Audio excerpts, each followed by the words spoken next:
Welcome to the post-game episode of The Independent following the first 12-team college football playoff win of this new era. And Matt, we were reminded of that this was a first. There's not a lot of firsts at Notre Dame. But for all that, this felt very familiar in terms of watching Notre Dame this season, where they were better on the defensive line than the offense they were going against, and pretty much nothing else mattered other than Jeremiyah Love. So it for everything that was new and unique and special, and like it was a great environment. This felt like sort of almost business as usual to me, which I say that as a big compliment for Notre Dame, because there's a lot of things that could have taken you out of sort of that mode tonight, and they pretty much played through all of them. Yeah, I couldn't agree more. I mean, one team looked overwhelmed and the other team looked like it belonged. And credit to Notre Dame for playing their game and sticking to their plan. And, to Indiana's credit, there was a bad turnover on the first throw of the game. And I don't know what it was like in the stadium on TV. You heard a lot of Indiana fans. That was pretty much the only time you heard them the rest of the game, because Indiana gave it right back to them. And Notre Dame obviously responded accordingly. I think as there is with all kind of tournament play, right? Whether it's basketball, football, whatever, there's a lot of people who sit and say, oh, this team didn't belong, or, blah, blah, blah. How did Indiana make it? Lane Kiffin, for example. 3 games, including one to Kentucky. I mean, the Notre Dame doesn't belong, right? They lost Northern Illinois. I just don't get it. You're either top 12 or you're not. It's not 4. But it was a very impressive performance as far as how kind of not pedestrian, workmanlike it was for Notre Dame. I thought professional. I thought it was a professional performance. Exactly. Me, you, and Tim coming in thought these were similar teams. One had better players than the other. One was deeper than the other, and that would ultimately be the difference. And it took maybe a quarter and a half for that to really take root. Notre Dame was better in every single facet of the game today. I thought for as bold, as aggressive, and as impressive as Indiana had been all season long, really underwhelming performance. 1 from Curtis Rourke, the quarterback. 2, some very perplexing decisions from Kirk Cignetti, the very brash and understandably so coach. The field goal, I can understand, although I don't understand the logic of running it on 3rd down before that. The punt in the second half, which didn't even pin Notre Dame deep in their own territory, was something I just that one makes absolutely no sense to me. And then it looked like, I know people like to make something out of nothing. It was an awkward post-game handshake. It looked like Kurt was saying stuff to Marcus, and Marcus was kind of like not staring at him. Again, it could have been anything, but it was gaining some traction on social, and a couple people text me asking if I saw it, and I did. And I don't know if I'd say it looked heated, but it looked awkward. It didn't look like your normal post-game handshake. But, if anything, like if I have a grand takeaway from this game, it's wow, Indiana was really disappointing. Notre Dame was who we thought they were. Just in some ways a better version of themselves, because neither of these teams had really been tested for the most part in the regular season. There was probably more excitement in the first quarter of this game for both teams than there was the previous 12 games for both teams. And then Notre Dame sucked that excitement right out of the building by just dominating them physically. The red zone offense could be better. The special teams the kicking operation, I should say, could be better. But it didn't really come to that because Notre Dame was just able to control the ball. I mean, that second touchdown drive, I think 16 plays over 9 minutes. Yeah. Just a thing of beauty, right? I mean, when you're able to do that against an 11-1 Big Ten team, I don't care how talented or not talented they are. That's very, very impressive. And that's the type of stuff that travels when you're playing a Georgia in a neutral site, when you're playing a Texas or Penn State or whomever down the road. And that's where I think the biggest takeaways are positively for Notre Dame is, we figured they could probably at least play with anyone. The performance tonight absolutely validates that opinion for me. I don't think it's crazy that they're favored over Georgia. No, it was a completely in character performance for Notre Dame. Like they didn't do a dang thing tonight that I was like, wow, I didn't see that coming, or like that's out of the ordinary. I mean, maybe it was Mitch Jeter's 49-yard field goal right before halftime was like the out of character moment, or maybe it was Jordan Faison catching a deep ball in the second half. But I feel like if you've watched enough Jordan Faison, like maybe you had to squint at times this year, you knew he had that in him. You knew Mitch Jeter had that in him. If you go back to Texas A&M, it just like it had kind of gone away. So I say that like that's a real compliment to Notre Dame that they were able to just sort of stay in character and grind Indiana down. But I'm totally with you. I thought Cignetti. I mean, it was like from the Kirk Ferentz playbook of conservative. Like, what are you doing? Like, I don't know if he thought that Notre Dame was going to go to Bloomington next week and they were going to play like best of two and have the aggregate score move on. It just. I don't know what, like, how are you playing not to lose when you go on game day and being like, we kick the crap out of all these top 25 teams? Like, they played two top 25 teams. Now they got blown out by both. So I'm mystified by that as Indiana. Like, it was the exact opposite of Notre Dame taking on the personality of Marcus Freeman of like, we're going to be offensive line, defensive line driven. That's where we're going to win. Cignetti was brash. We're going to be aggressive. We're going to go for it. They didn't do any of that. I mean, I was really disappointed by Indiana tonight. Just like it just never felt like they were in the game. For a program whose season-long mantra was undaunted, they played like a daunted team, plain and simple. It just did not add up. You mentioned Iowa. I think Scott Docterman was there with you. I saw him tweet, who covers Iowa, and he tweeted, dare I say, Kirk Ferentz would not have even punted in that situation, which is kind of like the ultimate zinger, right? Did not make a whole lot of sense to me. I thought, they had that 3rd and 14 pass on Gray on that opening drive after the pick. Great throw, great catch. And good coverage too. I mean, to be fair, everything about it was impressive from Indiana. And then Curtis Rourke on the very next play throws a pick to Xavier Watts that me or you could have hauled in. I mean, and Xavier Watts is maybe the best defensive player in the country this year, but like that was just, what were you thinking? And he's throwing into double coverage, and Xavier Watts is not in that coverage. Like that was atrocious. Where were they? 12 yards from the goal line? Yeah, I think they were on the 16, maybe. It was 17. They threw it to the 2. Like Curtis Rourke had a lot of hype coming into this game, and understandably so. He had a very good season. He's number 1 in the country in pass efficiency. How? Well, the part for me is like that throw doesn't like. It felt like that throw dictated the rest of the game for him because Notre Dame was in his face all night. I know they only had 2 or 3 sacks on paper, but they forced him into so many bad throws and errors. That was before that. Like I get him being beat up and making bad decisions and running for his life at the end. That one. And, we somewhat joke about this with Miami, Ohio way back when things were a lot more precarious for Notre Dame. But, I mean, to take the lead on the road, especially after turnover, when you're in a stadium where at least initially it sounds like a good deal of your fans had traveled with you, even if you get just 3 there, Notre Dame still wins this game, I think, no question. But, like, it completely changes the context of this game. It's just a completely different dynamic. You throw a pick, and then the best player on the field runs for a 98-yard touchdown on the very next play against the number 1 rush defense in the country. Yeah. All right. We know what we need to know now, right? Like you're not who we thought you were. That was the equivalent of Najee Harris hurdling Nick McLeod in 2020 in the CFP. They were like, oh, okay. That's okay. All right. I guess that's it. Just like the talent differential there was immense. But like to Notre Dame's staff's credit, like, you have to bring that out as a staff. Like there are plenty of games this season. Maybe some teams that didn't make the playoff are complaining about them, that their coaching staff didn't take advantage of a talent differential. Say Alabama at Vanderbilt, Ole Miss at Kentucky, Miami at Syracuse.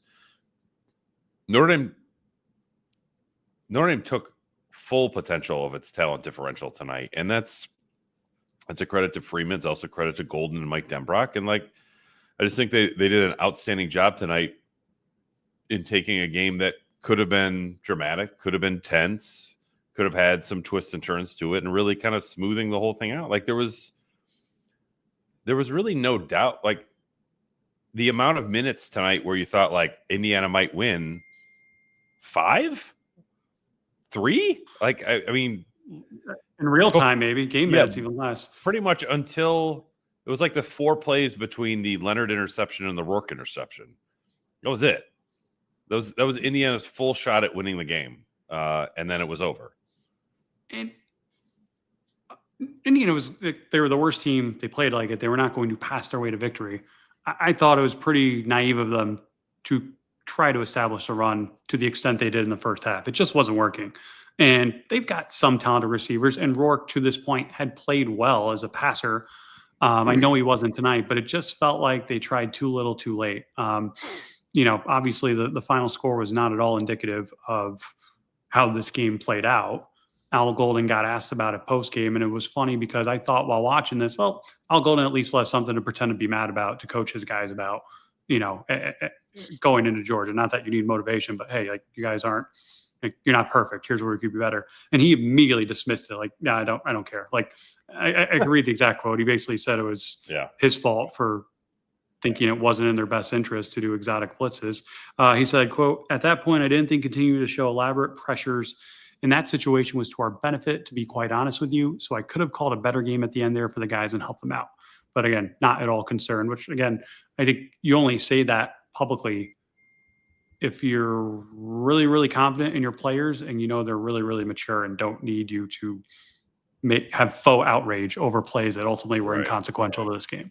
Yeah, Notre Dame is well beyond that. And then, like, Freeman did, to be fair, like, reference, like, we weren't perfect. There's some stuff to clean up. Like, I think he used the term humbled at the end of the game.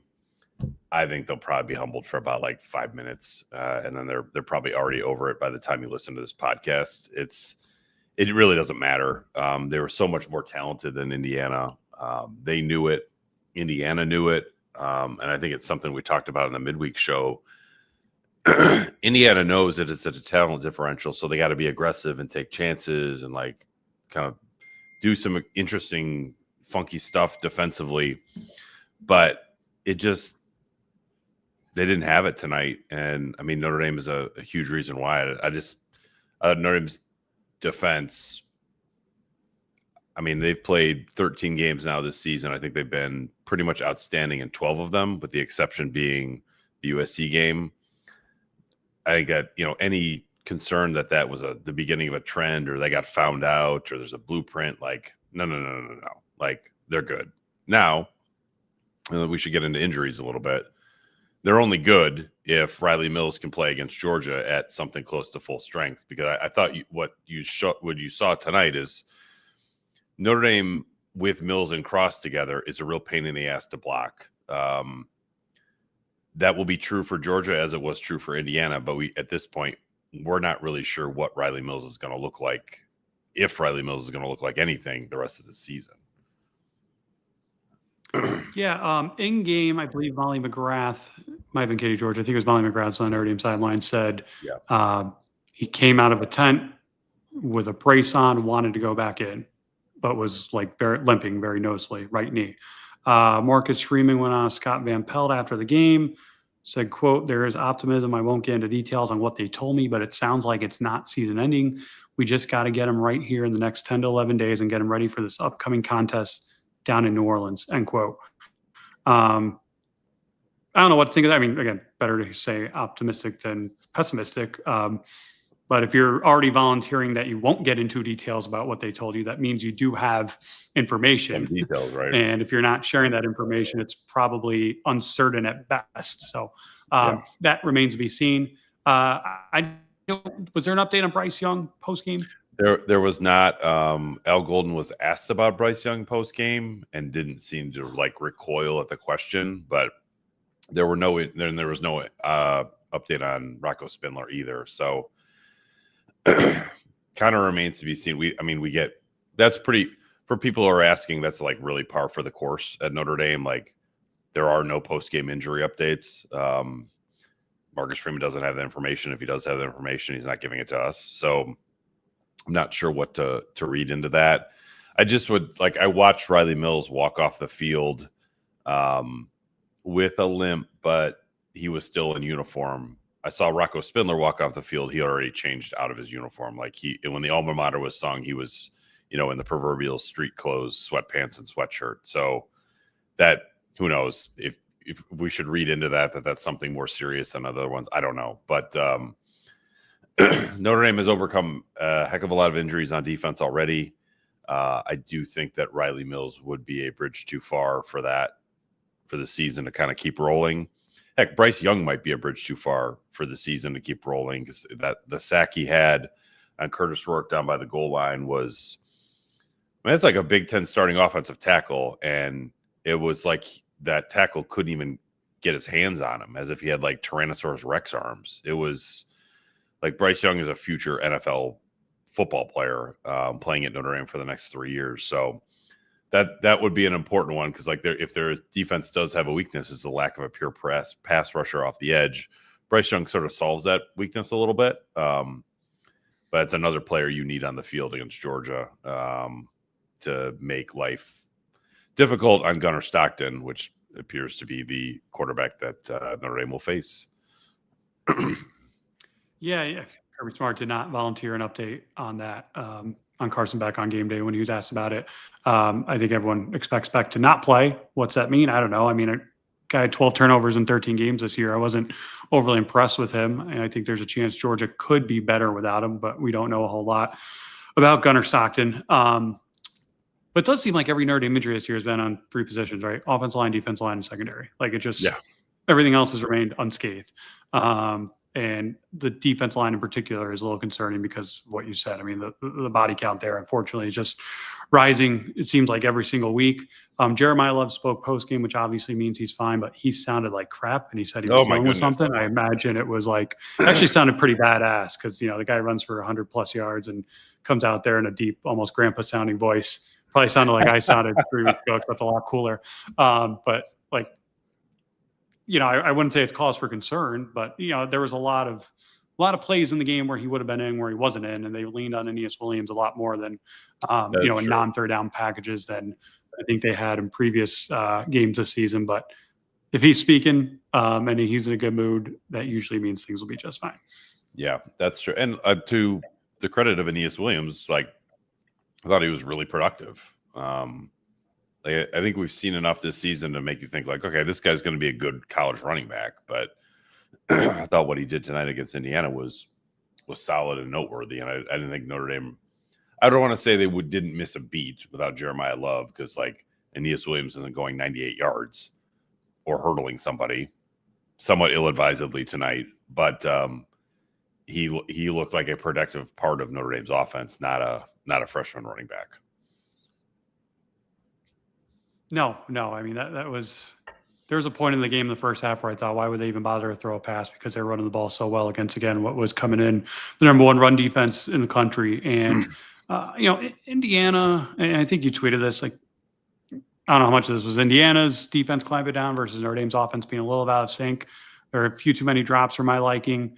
It wasn't the crispest second half, you know, really until that big pass to Jordan Faison that brought him down to the 1 yard line. That pass, by the way, put him at, 89 yards for the season. Highest of any player on Notre Dame's roster this year. The previous high was Bo Collins at 85 against Stanford. Highest by Notre Dame player since Jordan Faison himself had 115 in his Sun Bowl MVP performance against Oregon State last year. Mitchell Evans had 134 last year against Duke, but I knew there wasn't any this year. I figured you'd have to go back a little bit to find the last 100-yard performance for a receiver, but he played well. I thought they tried to get Mitchell Evans involved more and more. The fake field goal, even though it didn't convert, he would have got more yardage on that one. And that was one where they got a little lucky on the frosty handshake part. Freeman's expression towards Cignetti when he called that timeout was like, let's go. Like, this is a family podcast, so I'm not saying like, no, I saw it. Yeah. Like that reaction was like, you're a joke. Like you guys are not prepared. This is pathetic. And I made you use a timeout here because you're so unprepared. That, I don't know if that had anything to do with what the sort of the back and forth was after the game, but like that was one moment during the game. Like, Freeman looks like he wants to go right now. It was kind of funny to watch. There were a couple instances, I think, in 2018 where Brian Kelly got challenged to fights, right? It was Derek Mason and it was maybe Pat Narduzzi early in that season. It was like, okay, Kelly's really getting under people's skins here. I could see how Kirk Cignetti has the same effect. But I did pick up on that in real time as well. And maybe that is part of what ended up happening. in the post-game handshake. Like, it was interesting. Sean McDonough had pointed out, because they had names on their jerseys, like, you can't just put in 26 with Buckner and fool them the way you did with That's with fine the because, USC like, game. But in person, you can't read any of the names. I know you can't. I did think the gold things were cool, like the gold names. Like, It was good. it was a nice touch, in my opinion. And they wore the regular uniforms, which was hallelujah. Thank God they Praise did that. touchdown, Jesus. And please continue to wear the gold pants when you're presumably in your road jerseys against Georgia Yes. the rest next week or January 1st. What do you think about that? What are your early thoughts on that game? I think we all knew that was what was next, but what does tonight change anything for you about initial thoughts on that game? It does if Riley Leonard or I would say injury Riley wise, Mills is hurt. That would change quite a bit. I think that would be sort of a bridge too far injury for Notre Dame. Not that, like, look, Gabe Rubio is a good player, but it's like you need Rubio and Cross and Mills and Heinisch. And to lose one of your top guys would be pretty brutal. So Gunnar Stockton, like, that's the guy that's going to beat Notre Dame. He was I was looking at the rankings yesterday. So I don't know much about him. He was a top 10 quarterback recruit in the 22 class, I believe. Mm-hmm. But it's not a very deep class. So it's like he's not ahead of anyone now who you're like, oh, wow. Like you usually see when you go back in these, but we'll see. I mean, I don't know. They went undefeated last year, so I don't want to knock them. I don't think that Georgia offense has really been the same since Todd Monken left as far as, like, among the very best in the country. Yeah. They did just enough against a very good Texas defense to win that game, the SEC title game. But when they don't turn the ball over, they are good. And unfortunately for them was turning the ball over a lot. They don't feel that much different than Notre Dame to me.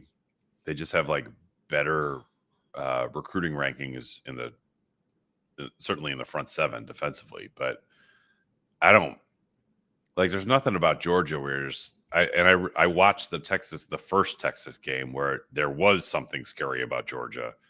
I mean, heck, even Georgia offensively against Alabama was scary, but, like, that Georgia team was a long, long time ago. I also watched Georgia against Georgia Tech, where it's like, what's up with it? Like, and I remember chatting, I think I was on Greg McElroy's radio show, and we sort of actually spun it ahead to Georgia for a minute. And he's like, do you think they could get Georgia? And I was like, I don't know. Like, I'm sort of conditioned to think that they won't because I've covered that game and they don't win it. But McElroy is like, look, if you run vertically against Georgia, which Jeremiyah Love does, Jadarian Price can, Riley Leonard does, if you try to hit Georgia up the middle and gash them between the tackles, they're very gettable. And I think, like, that's Notre Dame's strength as an offense. So I would defer to Greg McElroy on that in terms of his take on whether Notre Dame could get Georgia, opposed to thinking my own thoughts, so to speak. They definitely can. They're favored for a reason. I mean, I don't think anyone who has followed both teams this year, I don't think would be shocked by that outcome. I think on paper, if you're not following Notre Dame, you're just going off history. Yeah, you'd be shocked by that outcome. But I mean, I'm not trying to be melodramatic here, but Georgia, at least offensively, has not played a good game since Tennessee on November 16th. And the week before that, they got boat raced by Ole Miss. And after that, they literally struggled with UMass for a half. They obviously struggled with Tech. And then they needed overtime to beat Texas in a low-scoring game. So that's, they haven't won a game over a Power 5 team in regulation since Tennessee, November 16th. They also haven't lost a game since then either. But it'll be a fun game. I mean, it's going to be awesome. More of a home game for Georgia than Notre Dame. Although obviously Notre Dame fans are going to travel extremely well for that one. And you win that one, and, the whole world of possibilities opens up for you. I just think it's been interesting, as we all fill out our bracket, so to speak, the number of people I've seen, reputable people who don't like, I hate the name. I hate to throw phrases around like, oh, they hate Notre Dame or they don't follow. Like, the number of people I've found from a distance who have Notre Dame at least in the national title game is like, whoa, okay. Yeah, you A lot can't of have people them any believe in them this farther year. than that. Well, I mean, very few of them actually winning it, but hear I've what seen you're a lot saying. of them with them in it. But it's like, okay. And again, they absolutely can do it. I would go back to something we talked about on the last show, and especially in tournament play, and how it is all a matter of like how the cards line up for you. Well, one, I have a bone to pick with you because when you did your mailbag and ranked Notre Dame teams you covered in a 12-team playoff, I thought you completely undersold the 2020 team because I think that team was awesome. And my point with that being, if the 2020 Notre Dame team was in this field, would you pick them to win it all? Because I would. Oh, I don't think about it. They ran into maybe the greatest college quarterback of this generation, maybe the greatest team of this generation in Trevor Lawrence and 2020 Bama. With that offensive line, that defensive line, and Ian Buck, with Clark Lee calling the defensive plays, no disrespect, Marcus Freeman, it was a year before he got there. That was a team that was not going to beat itself at the very least. Maybe. I might. It's this is as wide open a field as I can, like, obviously this is the first 12 team year, but like there's no great temes. Like there's a lot of really good ones, but Notre Dame's one of them. And I mean, when you went to I don't know, did you cover the Alabama game in 2020 or the Clemson game in 2018? I don't know if you were there in person for either of those. No, I was not in person for either of those. But so Alabama one in particular, you're just like, this one's over before it started. Like you didn't need to see more than. Bama roster had how many first round picks? Like, yeah, it was insane. A Heisman Trophy winner and 2 other first round picks. Start calling plays. Then it had a great offensive line, not a good offensive line, a great offensive line. And then the Clemson team was historically good. So nobody has that going for that. And I know that, like, sort of at the end, we sort of reverse engineer history of like the team that wins is like an all-time great team. Like whoever wins this national title is not going to be an all-time great team. Nor should they care that they're not. Doesn't matter. They're just national champs. That's great. So I probably would. I feel like I've covered a few Notre Dame teams that would be good enough to win a national championship this year. 2020 might be one of them. 2018 might be one of them. This one might be one of them. 2005 might be one of them. And that, like, it's who you play and like who you don't have to play. If you don't have to play a future NFL Hall of Fame quarterback or a future Hall of Fame receiver or running back, like, that's not your fault. That's just how the sport broke that year. So Notre Dame could be in position to make that kind of run, which is could be a very fun next few weeks. I think Oregon's the best team in the country, but that doesn't mean anything, especially with the draw they've got. And yeah, I think Ohio State is still the most talented team in the country, but again, that doesn't mean anything. Now, again, if this was the old days, right, the 4-team era, and they got it, like, to your point, I mean, it felt like in the 4-team era, pre-portal, it was really hard to break through. Not that it's not hard now, but like there was a complete hold on the top of the sport by 2 or 3 programs that were never going to give it up. And now in this era where everything's kind of flat, again, I think Ohio State on paper is the most talented team in the country. As we've seen so far this year, that's gotten them absolutely nothing. They could still win the national title this year. Who's to say they can't? They could also lose to Tennessee tomorrow, and I would not be surprised. There's no one you look at, and again, Oregon would be favored, Ohio State would be favored. There's no one you look at and think if they can just avoid that team, they got a chance. Yeah. No, it's wide open, and Notre Dame has the right to think they can win it as well as anyone else can, and maybe outside of like Clemson and Boise State. But it's who knows? Maybe Boise State wins it all. What a great story that would be. Possible, right? That'd be fun. Before we get to questions, I want to thank our sponsors at Obvious Shirts. You've seen the gear. We saw state championship hoodies sell off the rack this past week. Pete, I'm not sure if you saw any in the stadium, but those were big sellers for us. They were very, very cool to see. Great design, great concept. And I wonder if Indiana or Notre Dame fans bought more of that. We'll have to get state champion T-shirts made for Notre Dame after tonight's. But thanks to our friends at Obvious Shirts. You can go to obviousshirts.com and check out the independent merchandise. Appreciate all of you guys who have tweeted and Instagrammed us pictures of you guys wearing it, particularly at games. It's a thrill to see, and we've been very pleased to see all that gear sell off the rack as well. Still in time for Christmas, 4 more days if you really want to get someone a special something. But thanks to Obvious Shirts and for all of you for supporting us through there and for being a friend of the program. I'm actually wearing Saturday 3:30 under my flannel here, which will be Saturday 3:30 a.m., which is when I'll be going to sleep tonight. Also want to thank Rhoback.com, longtime sponsor of the show. As always, our listeners can go to Rhoback.com. Use promo code Irish to get 20% off your first order. Thank you to Rhoback for sending me a little bit of a Christmas care package as well. I can never have enough Rhoback hoodies or joggers, so appreciate that. And also a new sponsor to the show, and that's futurefans.com. It is a company dedicated to creating fans and connecting around and watching games together, helping football fans grow. As you may have, there are a lot of kids here tonight for the football game. I'm sure they picked up quite a few nuances along the way. But what Future Fans is about, they have an activity box. You can learn about the sport, learn about the positions, do activities with your kids, designed for kids age 4 to 8 to get them hooked on football and grow better fans. So the next time Notre Dame hosts a college football playoff game, you can get them a ticket, come with them, and they'll know all about it. It's all about sort of growing the sport with your kids and having them fall in love with the sport as much as you do. You can go to futurefans.com and use the promo code Irish for 15% off your first order. That's futurefans.com. You can check out the football activity box and get 15% off your first order with the promo code Irish. All right, to questions. Really quickly, I just want to go over this because we mentioned it. 2022 top 10 quarterbacks on 24/7 Sports Composite. Number 7 is Gunnar Stockton. Read them quickly. Well, number 1, Kate Klubnik. Number 2, Connor Wegman. Number 3, Ty Simpson. Number 4, Drew Aller. 5, Walker Howard. 6, Devin Brown. 7, Stockton. 8, Sam Horn. 9, Nick Evers. 10, Brady Allen. So not Malik Murphy's down there at 12, but like just going down. Steve Angeli's 21.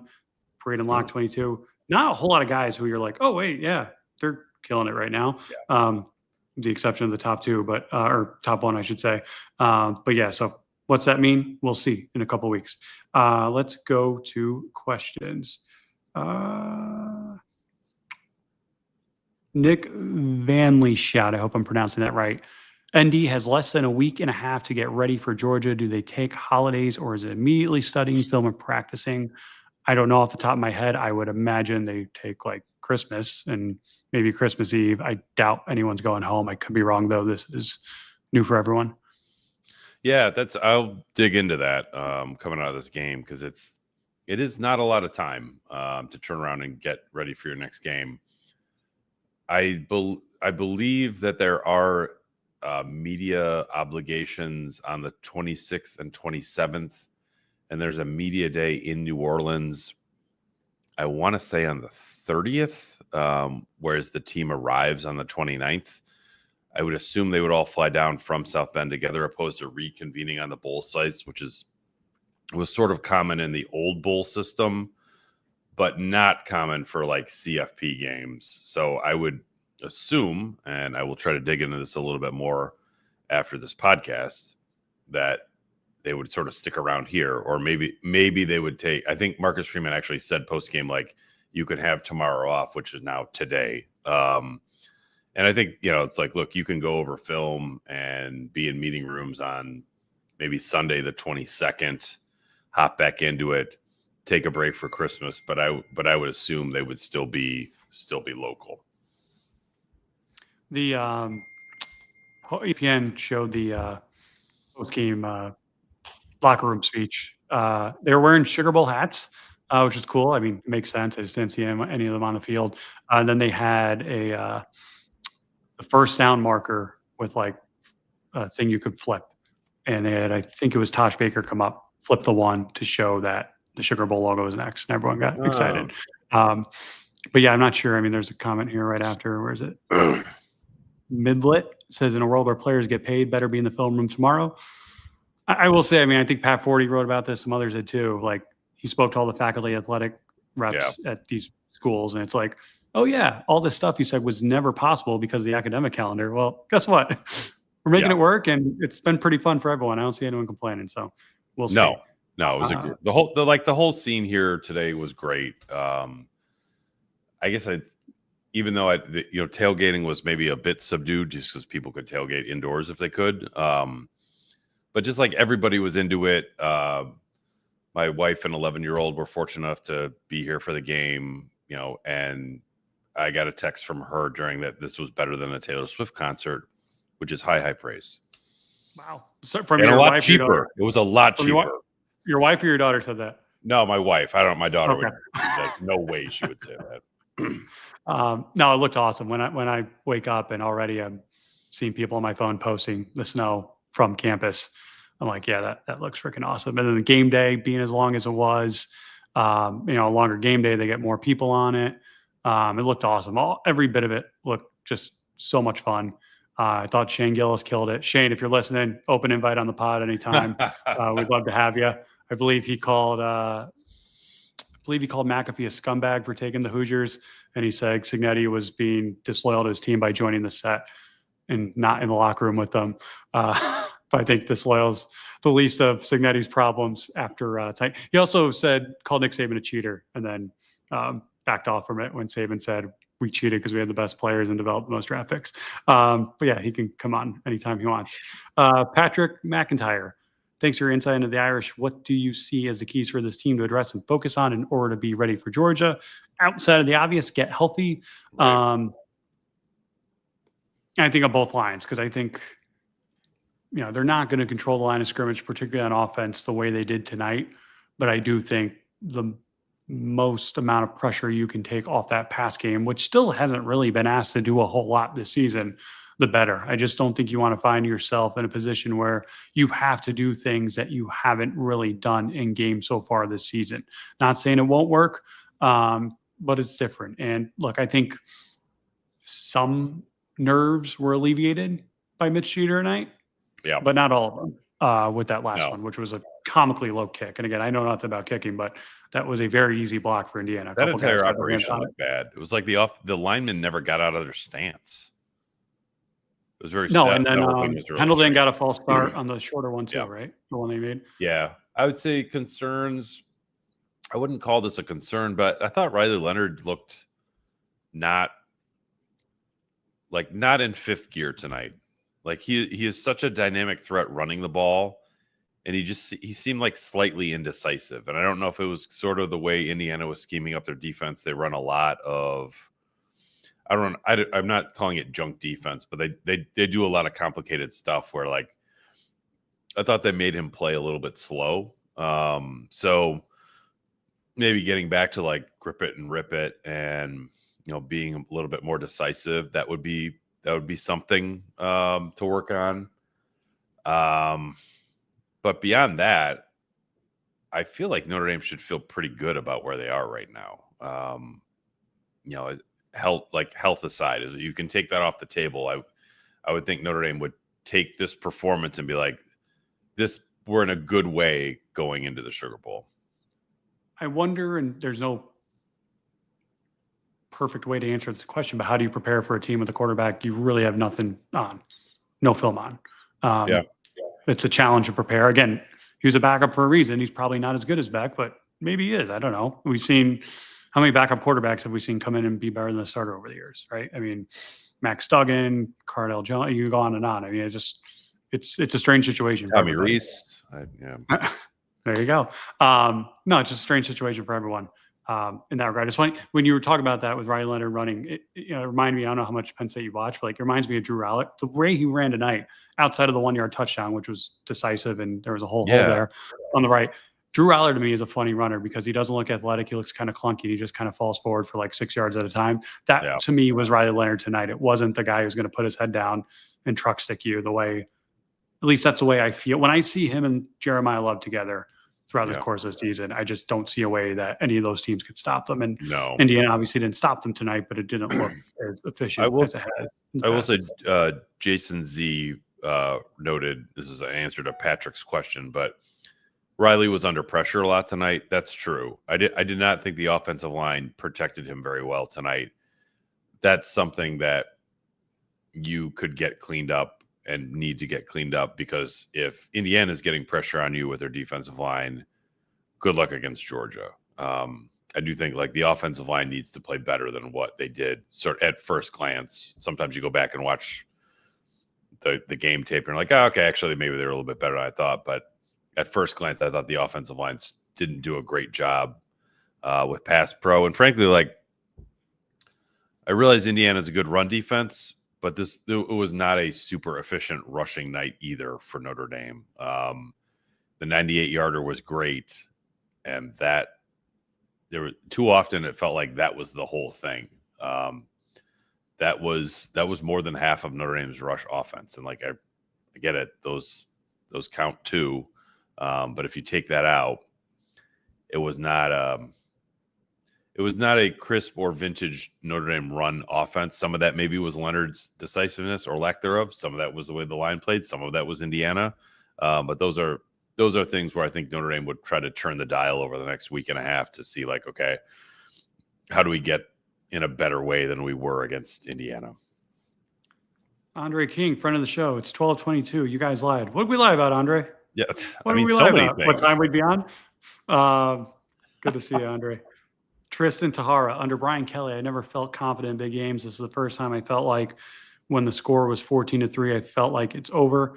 I want to pick that question apart a little bit. The first part I get, but I also like if Brian Kelly ever got up that big in a game, big game or not, I didn't worry about him choking it away. Now, again, I don't recall a situation where he was up double digits on, a Clemson or an Alabama, but it's interesting. I got a text. I want to read this here, make sure I quote it correctly, from a very influential LSU person in the fourth quarter when it was 27-3. And it was, I'm going to say something for the first time in my life, and I'm so happy to share this moment. I really hope Notre Dame wins a national championship. I really like Freeman and would love for him to stick it to Kelly and the AD. The fact that Kelly thought he'd never win one there, his replacement is soaring, and LSU appears to be falling apart. And I've gotten a lot of that sentiment from, well, obviously from Notre Dame fans, but I think from LSU fans too. Yeah. As the year 3 magic wears out down there. So very interesting to see. It is. Let's see. A really important injury update. Daniel Grimm, most importantly, Matt, how are you feeling? Great. Thank you. Hanging in there. Wish I was there. Wasn't. Again, my goal is a national title game. Maybe I'll see Notre Dame there. Sarah McGuire did. Oh, Matt, hope you're feeling better. Thank you. Wow. Keep them coming. Stop, guys. Come on. For the record, Matt's controlling which questions get chosen for the podcast. So, well, I'm back on my rightful throne as the YouTube guy. Yeah, right. Simono, sorry, 66. All right. Where's the winningest Coach Andy history tonight this weekend? I would give the exact answer I just gave. Another one, Jim Myman. Did Matt have medical professionals on hand for the final 1:30? I won't tell you what that alarm you keep hearing in the background is. It is health related, but I'm fine. Thank you guys very much. And no, even as crazy as that was, especially if they got that last 2-pointer. No, although we'd be talking about Bo Collins' refusal to go after the first onside kick for the rest of college football history if Indiana somehow recovered another one. Here's a good one, also directed to me. Ryan Ambrose. Matt, what's your JP Graziano's order? Be well. I go with the prosciutto every time. My wife likes the Mr. G, but it's the best deli in Chicago. If you don't know, now you know. Shout out Jim Graziano and that whole family. They are awesome. Maybe here, Pete, you can answer this one. Jude Cleary, independent shout out in stadium. Is that true? I didn't pay for it. Not that I'm aware of. I definitely got the typical like, hey, Pete, love the podcast type stuff, including when I went down to see Tate in his seats during the game. And like that got a hell of an eye roll when the 3 guys in front of him were like, are you Pete? Like, I love the podcast. Can we get a photo with you? And he was just like, this is ridiculous. I don't listen to him at home. Like, I can't believe people pay to read what he has to say. So yeah, no, there were definitely some independent listeners, people looking forward to the pod long before the game started. So hopefully they're on the live feed with us right now. Okay, never mind. Hold on, I forgot the other question. Drew Cleary then adds, tag both of y'all in my tweet, put his handle in there at Drew Cleary. I retweeted this. It's a picture of him, presumably him, wearing the Independent t-shirt nice. Down close to the field. So always like to see that. Tristan Tahara, what was Freeman yelling at the referee about? Seemed like he wouldn't let it go either. Which one are we referring to here? Know. I can't think of one over the other. I mean, I think he was perturbed about the timeout before the fake field goal, and then he was perturbed about the spot that ended up getting overturned that put Indiana 4th down, which I think they ended up converting, right, as one of those final 2 touchdown drives. So I'm not sure. When he gets something stuck in his craw, though, like, he does not let it go. I think that you probably saw some of that tonight. Daniel Massoud. I could see at moments why the IU QB came in number 1 in pass efficiency, but IU's play calling seemed to ask him to play better than he is. Not nearly enough quick throw slants when they gashed ND there. It didn't seem like they asked that much of him, at least early.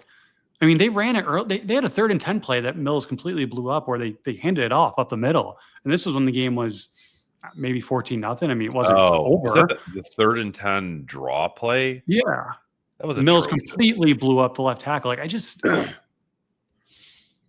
there was, again, Indiana's competition was what it was, but they just did not look like themselves. And obviously a lot of credit goes to Notre Dame's defense for making them feel that way. But I was just surprised at how bullheaded they were at trying to establish the run in the first half and not try to replicate what worked for them, at least on that 3rd and 14 pass on the first drive, and what worked for USC against Notre Dame the last time out. And Al Golden, again, got asked about that post-game, and he did not seem to think the USC game was indicative of any grand problems. No. It was a good offense a week after they were playing Army, which was completely different. But I don't know why you at least wouldn't try that with a quarterback who came in as the number 1 guy in pass efficiency. Bobby L. Notre Dame is legit, but Indiana wasn't a top 12 team. Put in Ole Miss, Bama, or South Carolina over them. You got to like. They won 11-1. They earned it. Are they? Yeah. How many mulligans do you want to give Alabama or whoever? Right? Like, they're only 4. I don't know. I just, the game's got to matter at some point. And look, there's a discussion to be had about schedules. They don't choose their Big Ten schedule. It's not their fault Michigan was terrible this year. It's not, this was actually where they played the 2 teams that were in the national title game last year. Yes. And they beat both of them pretty handily. Yeah. And, this was what precipitated the Signetti beat the crap out of top 25 teams quote. But he said, Nebraska was he said, I get it. People are saying we don't beat top 25 teams. Well, Nebraska was 25 and we beat the hell out of them. And when I was at JMU, Coastal Carolina was 22 and we beat, and he mentioned the scores. It was like, I think the Nebraska game was 56-7 and the Coastal game was like 47-7. Yeah. And he's like, they weren't ranked anymore because we beat them so bad. So I get his point, whatever. Like Notre Dame being Army and Navy, I guess. Exactly. It's exactly the same thing. I get, not the finest night or week for Kirk Signetti. The guy was talking this way when he took the job, and we all laughed in his face, and he went 11-1 Indiana. So I'm not going to rag on him too much after tonight. Great coach, really bad night. Worked a miracle this year, and he's a content machine. So we can't complain about all the beauties he gives us. We got a lot of probably the last time you're going to see Indiana playoff for a hot minute, though. I think you're probably right there. Let's see. Anything you want to hit? I mean, there's a lot here. We're not going to. You've got to write. Yeah, I have to write too. I mean, overall, it's just I think what I'm gonna get sucked into writing, and I kind of want to resist it because I thought the entire atmosphere tonight was great, and actually will co-author a story in the Athletic that will be up tomorrow or up Sunday morning with Brian Hamilton, just about like everything leading up to the game and the scene around South Bend and like the connections between IU and Notre Dame, and like that was awesome.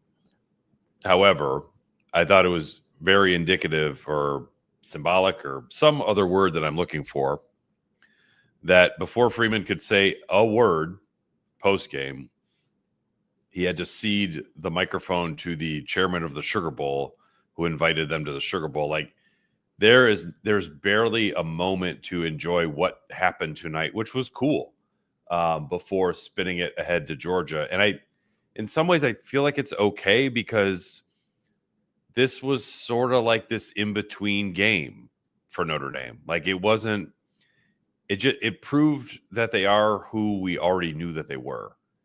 For them to push it forward, you have to beat Georgia on January 1. And so I guess I think it's okay to sort of spin this forward and look ahead to Georgia.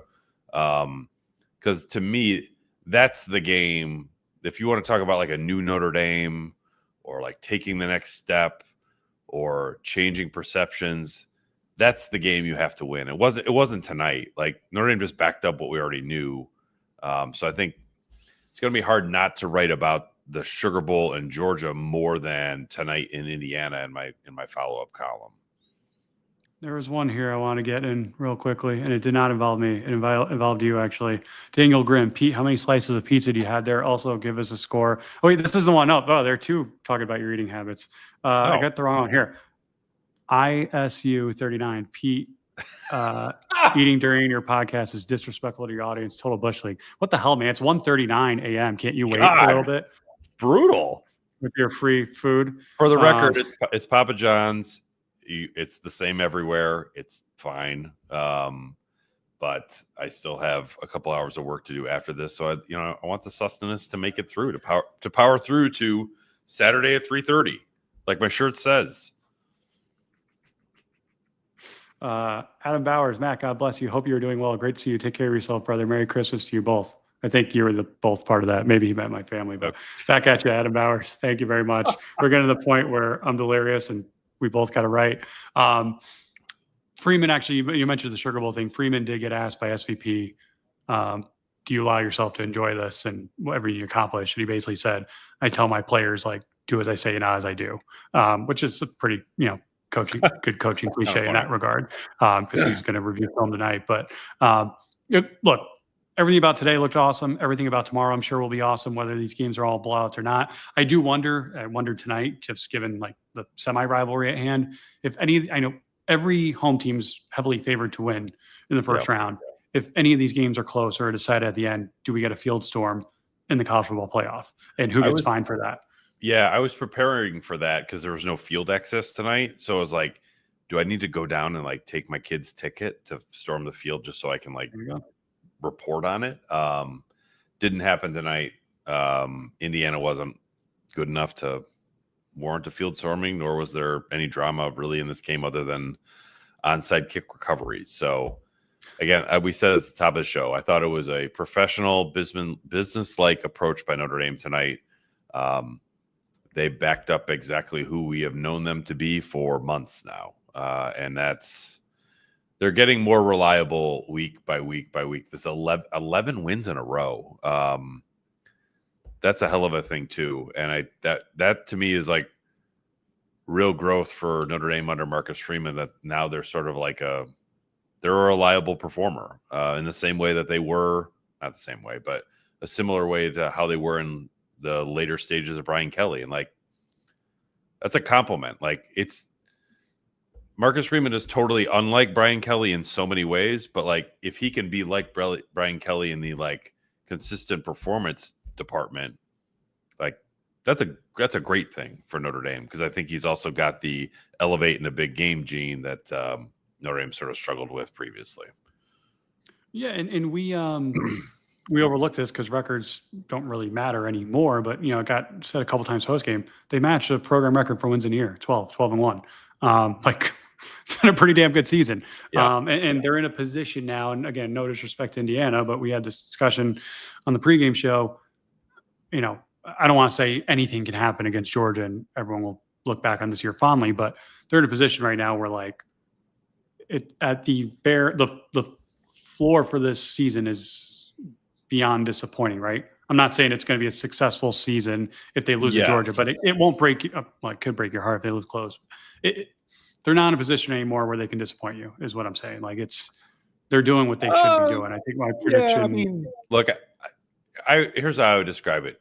There's no shame in losing to Georgia. They have a chance to exceed expectations. Yeah, but they can't go below. They have a chance to disappoint you. But this season, I think the worst thing you could say about this season at this point is you might feel like they didn't reach their full potential, which is a heck of a lot different than saying the season was a failure. Like, right? Like, yeah, they've got a chance to go above and beyond now.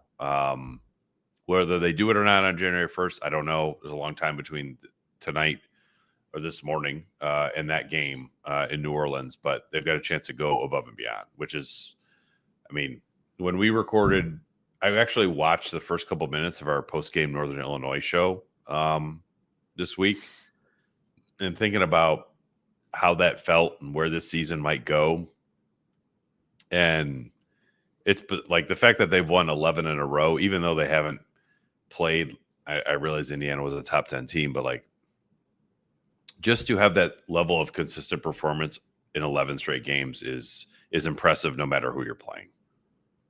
That was the highest rated episode in the history of this show, and I'm hoping if they beat Georgia, positivity can sell as well and eclipse that one. But no, it's I think my preseason prediction was they would win 2 playoff games, and they're in position to do that now.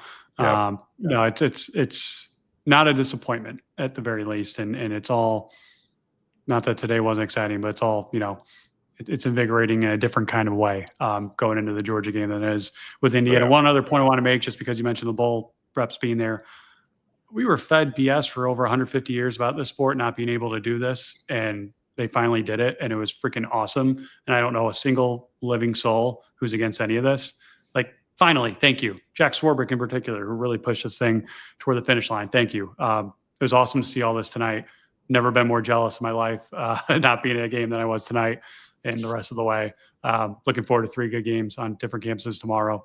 But no, I hope everyone there is driving home safely and had an awesome night and day, because it looked like the party was on from literally the crack of dawn, and looked awesome all the way around, and glad the home team for you guys could deliver for you appropriately as well. Yeah, definitely. As I'm looking out over the stadium here, there's some like post-game tailgating still happening. So I'll make my way through that out of my car and bring them some Papa. Yeah, I don't know if there's any Papa John's left at this point, Matt, but that would be a kind gesture. I think I'm more likely to get a beer from them than they are to get a piece of pizza from me. Very well then. All the same. Well, all right. On that note, catch up as always. Go ahead. Yes, that was yeah, a great scene tonight. Fun game to cover. Fun game to pot about with you, Matt. So, and appreciate everyone who is listening to the show on the live feed, on the podcast feed, or as always, Apple Podcasts, Spotify, wherever you get your podcasts. Please subscribe to our YouTube page. You can see our lovely faces as we talk about Notre Dame football. So thanks for everyone being with us tonight and all season. We'll, I'm sure, be back after the Christmas holiday to preview the Sugar Bowl. Notre Dame headed to New Orleans to face Georgia. So until then, he's Matt. I'm Pete. Thanks for being with us on the latest episode of The Independent.